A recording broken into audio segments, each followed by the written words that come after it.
Pakistan JF-17 thunder block 3 जब से आया है धूम मचाई हुई है। कहीं सऊदी अरब में जब इसने परफॉर्म किया तो इसको कहा गया कि ये 4th जनरेशन का जहाज़ लगता है, जनरेशन 3 का जहाज़ नहीं है। और कई जगह पर तो पायलट की महारत इतनी ज़्यादा थी कि कंपेयर ये कहने पर मजबूर हो गए कि जहाँ जहाज़ बहुत अच्छा है वहाँ इसका पायलट इससे भी 2 हाथ आगे है। और उसने जिस तरह से फॉर्मेशंस बनाई हैं और जो वहाँ पर करके दिखाया है, ये 4th और 5th जनरेशन के जहाज़ों का काम है। भारत ने 1999 में तेजा प्रोजेक्ट शुरू किया था, जिसके तहत MKA-1 हवाई जहाज़ जो फाइटर प्लेन था वो बनाया जाना था। 1999 से लेकर 99 से लेकर जो है ये जहाज़ आज तक बनता चला जा रहा है। और अब इस पर दुनिया भर में तनकीद की जा रही है कि ये प्रोजेक्ट जो है भारतीयों के लिए सफ़ेद हाथी बनता चला जा रहा है। $2 अरब लागत जो है अब तक इस पर खर्च हो चुकी है। बिस्मिल्लाहिर्रहमानिर्रहीम, बोलते कालम के साथ मैं आमिर रज़ा खान। और पाकिस्तान JF-17 थंडर ब्लॉक 3 जब से आया है धूम मचाई हुई है। कहीं सऊदी अरब में जब इसने परफॉर्म किया तो इसको कहा गया कि ये 4th जनरेशन का जहाज़ लगता है, जनरेशन 3 का जहाज़ नहीं है। और कई जगह पर तो पायलट की महारत इतनी ज़्यादा थी कि कंपेयर ये कहने पर मजबूर हो गए कि जहाँ जहाज़ बहुत अच्छा है वहाँ इसका पायलट इससे भी 2 हाथ आगे है। और उसने जिस तरह से फॉर्मेशंस बनाई हैं और जो वहाँ पर करके दिखाया है, ये 4th और 5th जनरेशन के जहाज़ों का काम है। 3rd जनरेशन के ब्लॉक 3 के काम ये नहीं है। लेकिन इसके साथ साथ एक नई बैनुल-अक़वामी तौर पर बहस चल पड़ी। बहुत सारे मीडिया हाउसेस ने भी काम किया कि भारत ने 1999 में तेजा प्रोजेक्ट शुरू किया था, जिसके तहत MKA-1 हवाई जहाज़ जो फाइटर प्लेन था वो बनाया जाना था। 1999 से लेकर 99 से लेकर जो है ये जहाज़ आज तक बनता चला जा रहा है, लेकिन उस तरह से नहीं बना है जिस तरह से भारतीय चाहते थे। और अब इस पर दुनिया भर में तनकीद की जा रही है कि ये प्रोजेक्ट जो है भारतीयों के लिए सफ़ेद हाथी बनता चला जा रहा है। $2 अरब लागत जो है अब तक इस पर खर्च हो चुकी है। और एक जहाज़ जो है $35 मिलियन का भारत को पड़ता है। लेकिन इसके जवाब में JF-17 थंडर का प्रोजेक्ट $500 मिलियन का था, यानी आधे से भी ज़्यादा। 2 अरब कहाँ और 500 मिलियन कहाँ, तो समझे कि आप आधे से भी आधा जो है ये प्रोजेक्ट है जो कि लगाया गया है। और पाकिस्तान JF-17 थंडर का आपको भी पता है, मुझे भी पता है कि इसका आगाज़ हमने 2013 में किया था, यानी भारत के प्रोजेक्ट से तकरीबन आप समझे 14 साल बाद हमने इस प्रोजेक्ट का और उससे बेहतर जहाज़ पहले हमने JF-17 थंडर बनाया, फिर ब्लॉक 2 और अब ब्लॉक 3 बना दिया है। इन दोनों जहाज़ों का अगर कंपैरिजन किया जाए तो ये देखना होगा कि एक दोनों की लागत में क्या फ़र्क है। लागत मैंने आपको बता दी।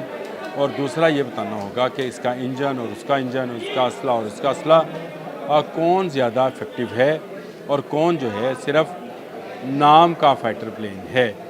भारतीय तेजा वो दावा ये किया जा रहा था कि इसमें इसराइल की टेक्नोलॉजी है, रशियन की टेक्नोलॉजी है, अमेरिकन इंजन है। लेकिन जो पाकिस्तान ने JF-17 थंडर अपने मुल्क के अंदर ब्लॉक 3 तैयार किया है उसमें चाइनीज़ इंजन जो है इसको इस्तेमाल किया, लेकिन ये उससे ज़्यादा तेज़ रफ्तार है। ब्लॉक 3 के तैयारे का कोई जोड़ नहीं है। MK-1 तेजा जो है ये इसके मुकाबले में नहीं आता है। और ये कहा जाता है कि जो AESA रेडार है ब्लॉक 3 में उसका कोई सानी नहीं है। वो ज़्यादा बेहतर रेडार है अपने दुश्मन को पहचानने के लिए और दुश्मन की तरफ से आने वाले मज़ाइल को पहचानने के लिए ये बहुत तेज़ी के साथ काम करता है। और एक और बात जो दोनों जहाज़ों में एक बड़ा डिफरेंस पैदा करती है, कम लागत के बावजूद JF-17 थंडर ब्लॉक 3 का पायलट अपने हेलमेट के अंदर वो सारी चीज़ें देख सकेगा जिसको देखने के लिए उसको अपने सामने बने डैशबोर्ड तक जाना होता है, जिसमें निशाना है, जिसमें रफ्तार है, ऊंचाई है, एयर प्रेशर है। तो ऐसे सारे मामला जो है वो जिस तरह से आपने शायद साइंस फिक्शन फिल्मों में देखा होगा कि जो हवाई जहाज़ बनाने वाले लोग होते हैं उनके उनको अपने डैशबोर्ड की तरफ नहीं जाना पड़ता, उनको अपने रडार देखने के लिए इधर उधर नज़र घुमानी नहीं पड़ती, लेकिन वो अपने जहाज़ को चलाते हुए अपने हेलमेट की स्क्रीन पर वो तमाम मालूमात जो चाहिए होती हैं वो इसको मिलती हैं। और तेजा के पास ये टेक्नोलॉजी भी नहीं है। लागत की मैंने आपको बात बता दी थी। हथियार और सलाह दोनों त्यारे जदीद मिज़ाइल, बम और दीगर हथियार ले जाने की सलाहियत रखते हैं। तेजा 1 में MK1 में इसराइल और भारतीय साख्ता हथियारों की मुताबिकत है, जबकि JF-17 थंडर में PL-12 चीनी साख्ता हथियारों के साथ मुताबिक रखता है, जिसे JF-17 थंडर इस्तेमाल करता है। और ये एयर टू एयर और एयर टू सरफेस के अलावा एयर टू सी यानी समंदर के अंदर भी अपने अहदाफ को निशाना बनाना जो है वो उसके लिए आसान है। ये कौन सा मिज़ाइल है, इन दोनों की मिज़ाइल टेक्नोलॉजी क्या है, वो मैं आपको अभी बताता हूँ। जो इंजन है तेजा का वो मैंने आपको बताया था अमेरिकन इंजन है, general electric F404 GE IN20, और जनरल इलेक्ट्रिक ने ये मैन्युफैक्चर किया है। लो बाईपास टर्फॉन है, किलोन्यूटन KN जिसका इशारिया है वो 85 थ्रस्ट के साथ मौजूद है। परवाज़ों की सलाहियत ये 2200 किलोमीटर फ़ी घंटे की रफ्तार से उड़ सकता है, और पाकिस्तानी त्यारा जो है वो भी इतनी ही रफ्तार में उड़ेगा। और इसको RD-93 इंजन का नाम है, चाइनीज़ इंजन है ये, और इसमें भी 85 KN, जिस तरह से 85 KN उसमें थ्रस्ट था, इसी में भी उतना ही थ्रस्ट है। और ये थ्रस्ट बड़े काम की चीज़ है जब आपने किसी जहाज़ को बहुत ज़्यादा तेज़ रफ्तार स्पीड से उड़ाना हो, तो ये काम आती हैं। प्रवास की सलाहियत जो है JF-17 थंडर की वो 1500 से 1200 की रेंज है इसकी। अब अगर मुआवजना इंजन का मुआवजना हो गया, अब इसके ज़रा हथियारों का मुआवजना भी कर लेते हैं ताकि वो भी हमारे सामने आ जाए।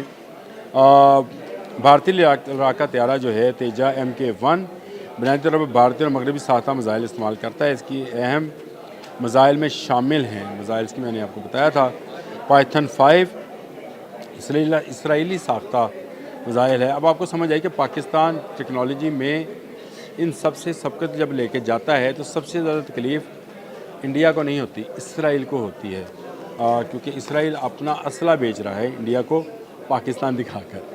चलें हम भी अपना असला बेचेंगे, और बेच रहे हैं इसराइल दिखाकर और भारत दिखाकर मुख्तलिफ ममालिक को, और बहुत सारे ममालिक को हम एक्सपोर्ट कर रहे हैं। ये भी एक नई बात आपको बता दूं कि तेजा का अभी कोई पूरी दुनिया में ख़रीदार नहीं है। तेजा MK1 का कोई ख़रीदार नहीं है। JF-17 थंडर के नाइजीरिया, म्यांमार और बांग्लादेश के साथ, नाइजीरिया म्यांमार के साथ तो हो चुके, बांग्लादेश से आने वाले दिनों में मुआहदा होगा, और सऊदी अरब से भी तवक्को की जा रही है कि ये जहाज़ फराहम करने का मुआहदा जो है वो हो जाएगा।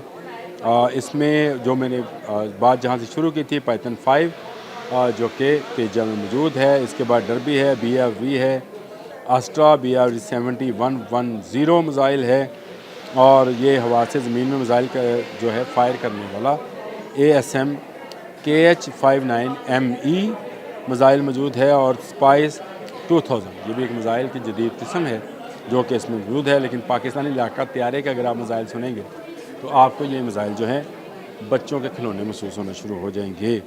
पाकिस्तान के पास PL-5E2 यानी उससे जो पाइथन 5 है उससे अगली स्टेज है, ये चीनी साख्ता पाइथन 5 है।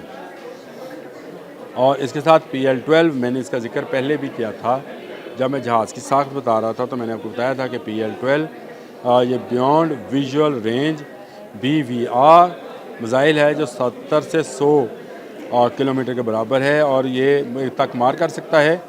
और BRV चीनी साख्ता इंतहाई जदीद PL-15 से ज़्यादा दूर तक, पाइथन से ज़्यादा दूर तक मार करता है। मैंने आपसे कहा था कि वो आपको बच्चों की तरह नज़र आएंगे। एक और मिज़ाइल सिस्टम जो कि तेजा में नहीं है, JF-17 थंडर में है, CM-400 AKG। ये चीनी साख्ता इंतहाई तेज़ रफ्तार मिज़ाइल है जो बहरी और ज़मीनी अहदाफ को निशाना बना सकता है। मैंने आपको बताया था कि इसकी परवाज़ में ये ख़ासियत शामिल है कि ये ना सिर्फ ज़मीन पर मार कर सकता है बल्कि अपने समुंदरों की हिफाजत करना भी जानता है। और उसमें जो इसको अहमियत हासिल हो जाती है वो CM-400 AKG है, चाइनीज़ मिसाइल है। इसके अलावा राद एक मिसाइल है जो पाकिस्तान का तैयार करता है, वो भी इसमें इस्तेमाल हो सकता है। रात के मुतल्लिक अभी मैं मज़ीद इन्फॉर्मेशन आपको किसी रोज़ ज़रूर दूंगा कि ये मिसाइल क्या है और इसको कहाँ कहाँ कैसे कैसे इस्तेमाल किया जा सकता है और इसमें क्या ख़ासियत है जो कि भारतीय जहाज़ों में भारतीय मिसाइलों में नहीं है, उसके बारे में बताऊंगा। लेकिन आप ज़रा ये देखें कि 1999 में जो $2 अरब की सरमायाकारी से तेजा बनाया गया था, और वो उसका आजकल पेंजा लग रहा है और पेंजा वर्ल्ड वाइड लग रहा है। ना सिर्फ दुनिया भर के जो माहिरीन हैं वो इस जहाज़ को नाकाम जहाज़ करार दे रहे हैं, बल्कि भारतीय एयरफोर्स के भी बहुत सारे रिटायर्ड लोग, मौजूदा हाज़िर सरबस्त नहीं, रिटायर्ड लोग इसको सफ़ेद हाथी कहते हैं, जो मैंने टर्म शुरू में इस्तेमाल की थी कि इससे आधी कीमत में पाकिस्तान GF-17 थंडर मार्केट में ले आया और उसके ख़रीदार भी ढूंढ लिए। लेकिन तेजा 1999 से मुसलसल घास खा रहा है और $2 अरब की घास खा गया है।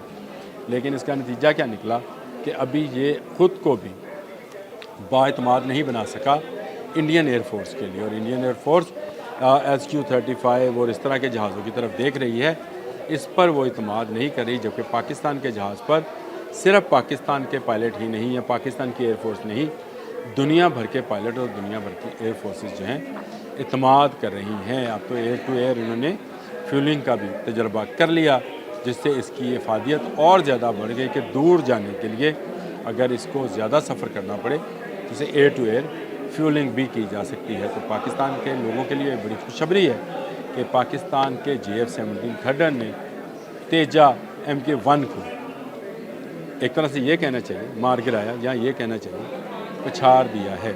आज के लिए इतना ही। अल्लाह हाफ़िज़।